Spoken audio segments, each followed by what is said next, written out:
Posted by you/practical_leg5275. I'm posting this on a throwaway account because my husband knows my main account and I feel bad about bringing our problems to the internet, but I don't have anyone else I can turn to about this without risking things getting worse. I don't even know where to start with this. For some context, my husband, 38M, and I, 42F, had been together for nearly 16 years and married for 10. We met while he was passing through the city I lived in at the time for work-related reasons. After keeping in touch over the phone for a long while, and after multiple hints and signs from me, he confessed his love for me, and we've been together ever since. He moved in with me after 3 years and settled in well. My family loves him, and he managed to land a good job as a high school history teacher at a nearby school. Throughout our entire relationship, he has been very loving and nurturing, always taking my feelings into consideration and going out of his way to keep us both happy. He is incredibly sweet, and even after 16 years, my love for him hasn't faltered at all. With that being said, it's a big reason why his recent behavior has completely blindsided me, and I have no idea what to do. We had our first child, who I'll call Dawn for now, almost 5 years ago. My pregnancy was incredibly smooth and easygoing, and all throughout, my husband was even more gentle and loving toward me. It made me feel incredibly lucky to be starting a family with him. There were some complications during the birth, but overall, it was a wonderful experience, and we were overjoyed to finally have our daughter. For the first month or so, my husband was adamant that I let him do all the heavy lifting so I could focus solely on myself and Dawn. During this time, he took care of nearly all the house chores, with my parents and sister often stopping by to help with Dawn and other tasks, and made sure to spend time with Dawn whenever I needed a break.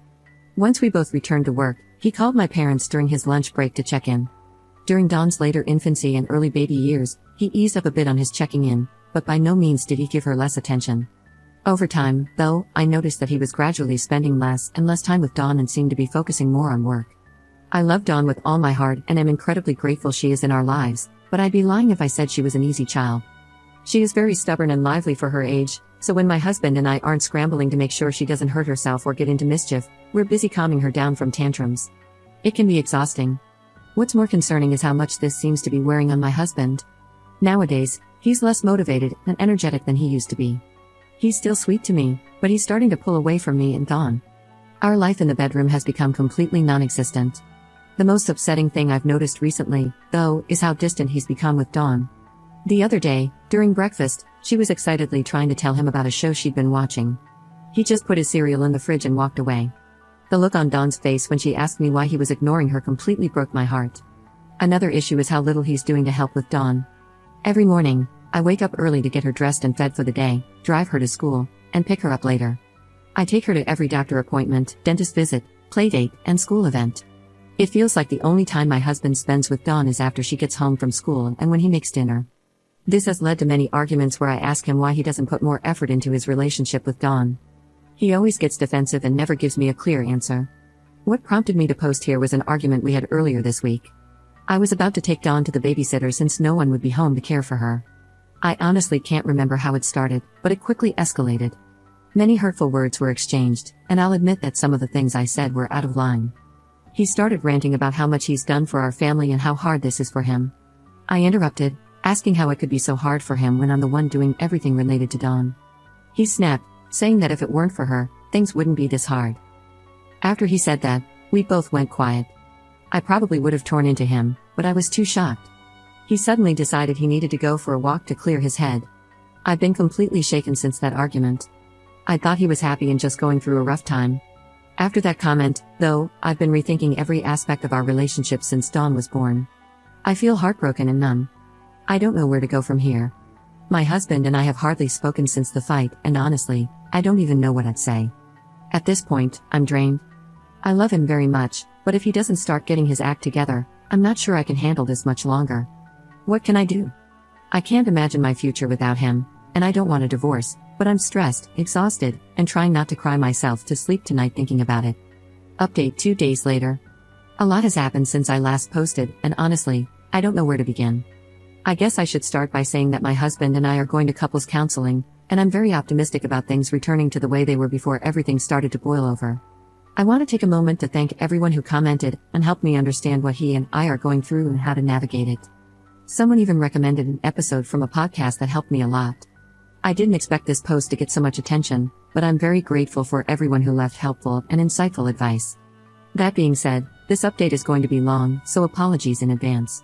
When I originally posted, the argument that sparked it had happened almost a week prior. Now, it has been a little over a week since that argument. The day after I posted, I decided to look into therapy and counseling for both my husband and me, as well as play therapist for Dawn. Some people suggested that her dysfunction wasn't normal and that she might be going through something, either related or unrelated to my husband's and my behavior. I spent the entire day making a list of what I needed and wanted to bring up during the talk I planned to have with my husband later that day. I was obsessing over what I wanted to say and how to say it, as many of you suggested being gentle with my wording and encouraging honesty and transparency. Dawn was sick and stayed home from school, so I alternated between preparing for the talk and taking care of her while my husband was at work. Around 12:30 p.m., I was getting some medicine for my daughter when my husband called me. I answered, and he asked how my day was going and if there was anything I needed him to do after work or when he got home. I was a little surprised since he hadn't called me during his lunch break in a long time, and I might have been imagining it, but it sounded like he'd been crying because his voice was raspy and quiet. We talked throughout his lunch break. I didn't bring anything up because I wanted to save the actual talk for when we were in person, and eventually, he had to go and hung up. I'll be honest, it made me worried. While he used to call me like this all the time before Dawn was born, it had been a long time, and I was overthinking why he'd call me now. I think Dawn realized I was troubled because of her father. When I came back to her, she asked who I was talking to. When I told her, she asked in a quiet, sad voice if I was upset because Papa was ignoring me too. Now, I'm a very resilient woman, especially when it comes to putting on a brave face for my daughter.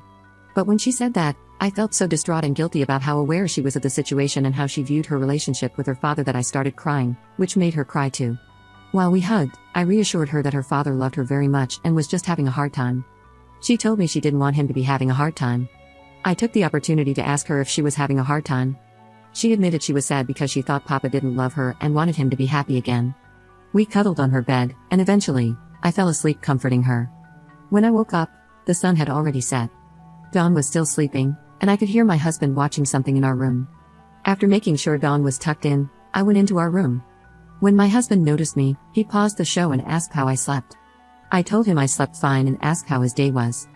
He said it was fine too. I joined him in bed, and he offered me a pillow for my back before unpausing the TV. It was awkward, there was something he wanted to tell me, and I needed to talk to him, but neither of us knew how to start. At some point, he laid his head on my lap, and I stroked his hair. He put his arm under my legs, and we sat in silence for a while, watching TV. Eventually, I decided we needed to talk, so I paused the TV and asked if we could. He hesitated and tensed up but said sure.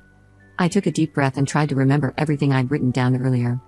I started by saying that I'd noticed him withdrawing and being distant for a few years now. After our argument a week ago, I was really worried. I didn't sugarcoat it. I wasn't hostile or accusatory, but I was clear that Dawn and I were being affected by his behavior and that it couldn't go on. I teared up a little, and at some point, he flipped around on my lap and hugged my stomach as I kept talking. I went on a bit of a rant about how tired I was, how I felt like he wasn't doing enough to help, and how I was worried about him. I brought up some of your points and mentioned that how he was acting toward Dawn was negligent and could set her up for a lifetime of pain if he didn't stop. I didn't feel good saying it, but he needed to understand the gravity of the situation. I could tell he started crying because his breathing hitched, and I felt my shirt get wet where his face was. He was trembling as he held me tighter. My husband is a very emotional man, though he doesn't cry often. Seeing him cry so silently while shaking so hard made me nervous and worried. I practically begged him to talk to me. At first, he clung to me in silence, and I thought he wouldn't answer. Then, in a choked voice, he said he was so sorry. Sitting up, he explained that he'd never wanted to hurt Dawn or me but that everything had been so hard for him lately that he didn't know what to do and had just started clamming up. I asked him to elaborate, but he got choked up and struggled to speak. I was worried he would shut down, so I admitted I'd posted on here to get advice and suggested he read some of the comments to understand better. He agreed, and I gave him my phone. I rubbed his back as he read. After a while, he gave my phone back. Though he tried to hold it together, it was clear he was barely managing. I told him I wouldn't interrupt and that I wanted him to be honest with me. After that, he completely broke down. He talked for a long time, and his thoughts were all over the place. I'll try my best to explain everything chronologically to avoid confusion. As I mentioned in my original post, my husband and I met years ago when he was visiting my city before moving in with me while we were dating. What I hadn't mentioned is that he's from a different country and migrated to the US about 2 years before we met. He told me that back home, his dad wasn't really there, and he could count on one hand the number of conversations with his dad that lasted more than 10 minutes. His mother was always stressed and didn't seem to like him or his siblings very much. Because he was always sensitive and not interested in the same things as other kids, he had a poor relationship with most of his brothers. The only family member he still talks to is his younger sister, though their relationship is strained for reasons he asked me to keep private. We're very different in many ways. I'm outgoing, outdoorsy, and confident, while he's quiet, nerdy, and a bit insecure. Because of this, our social circles hardly overlap. Recently, a commenter made me realize I regretfully knew little about his group of friends or who he spent time with outside of me. Well, as it turns out, he doesn't have any friends. He told me that, at the beginning, he met 2 guys at a bar and became friends with them. He had mentioned them briefly early in our relationship, but he didn't talk about them much, and I admit I never asked. He explained that these friends often planted the idea in his head that I was holding him back and that dating an older woman when he was still young would be something he'd regret later, when he was older and undesirable. He defended me and told them to stop talking about me like that. Despite their comments, he kept hanging out with them because they were his only friends, and when they weren't badmouthing me, they were fun to be around. However, after he got a job and we got married, they started contacting him less. When they did meet up again, they brought a female friend and suggested he have fun one last time before tying himself down. This led to a huge fight that nearly became physical until the woman stepped in to separate them. My husband came home that day in a horrible mood. I vaguely remember that day, and when I asked him why he was upset, he claimed he'd gotten into an argument at the grocery store. I didn't believe him even then, but I chose not to press him because he clearly didn't want to talk about it. Since then, he said, he's had an impossible time making new friends. While he's adjusted to the cultural differences in America, he still feels incredibly lonely and isolated. For nearly 16 years, he has tried to fill the void of social interaction through one work friend or by channeling all his time and energy into me. When Dawn was born, he put everything he had into caring for her and me, hardly stopping to relax. He said anytime he paused, the loneliness hit him again, and he was reminded of what he was missing. Through tears, he admitted there were times he was tempted to drink or harm himself just to escape the feelings, but he refrained because he wanted to be strong for us and didn't want to fall into the same patterns of alcoholism that ran in his family. He explained that after dedicating himself entirely to his family for so long, he eventually crashed. He started feeling tired all the time, and when Dawn began acting out, the stress overwhelmed him. He found himself thinking back to what his former friends had said and wondering if this was what they meant. He said he felt ashamed for letting their words influence him and for letting himself resent Dawn and me for everything wrong in his life. At this point, he was trembling and sobbing, apologizing over and over again for his thoughts and behavior. He hugged me so tightly it hurt, and his breathing became erratic. It was clear he was spiraling, so I had to interrupt him, even though I promised not to, so he could calm down. At that point, he was stuck in a loop of guilt and regret, apologizing repeatedly. He told me more about the state of his mental health, but it's hard for me to think about without tearing up. I know I shouldn't, but I've been beating myself up for not noticing how much he was struggling. I can't help but feel like I failed as a wife for not recognizing that he was drowning and for not asking him more about his life or his friends. That night, we had the longest, most honest conversation we've ever had in our relationship. By the end of it, we were both crying and holding each other. I reassured him of how much Dawn and I loved him and appreciated everything he'd done for us. I promised to be by his side every step of the way and to help him get the support he needed.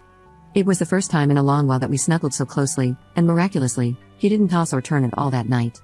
I stayed up for as long as I could, kissing his face, rubbing his back, and making sure he felt loved, even after he fell asleep. The next day, I asked him to take the day off work so we could focus on each other and make sure nothing was left unsaid. He agreed. We spent the day bowling, eating at a local cafe, visiting an ice cream shop, and then going home to cook dinner together.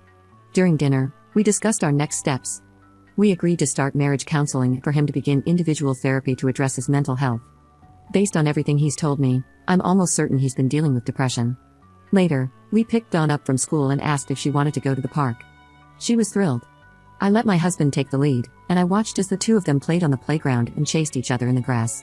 It was the happiest and most energized I'd seen him in a long time, and it made my heart swell.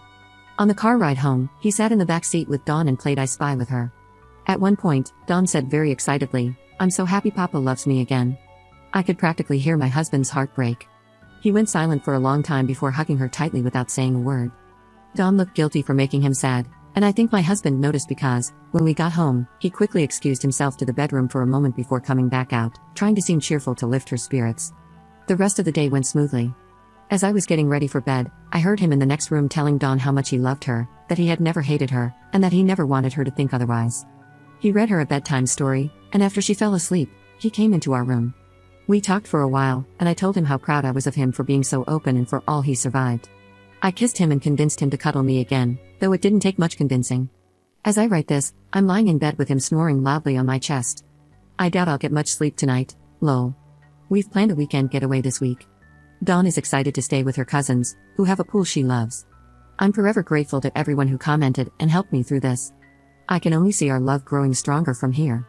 My only regret is not addressing these issues years ago, but I'm focused on repairing and rebuilding our marriage. My husband asked me to thank all of you for your concern and for slapping some sense into him. He even joked about taking our problems to Reddit instead of paying for counseling. This will be my only update unless something extraordinary happens, so thank you for reading and for listening to my story. If you're going through something similar, I strongly encourage you to sit down with your significant other and get to the root of the problem. Trust me, it will do wonders for your relationship. Edit. I forgot to mention that my husband explained why he walked away when Dawn tried to talk to him. He said he was overwhelmed that day, felt like he was going to pass out, and, honestly, she was starting to get on his nerves. He apologized to her and promised never to do it again. Dawn was very understanding and sweet with him, and I'm so proud of them both.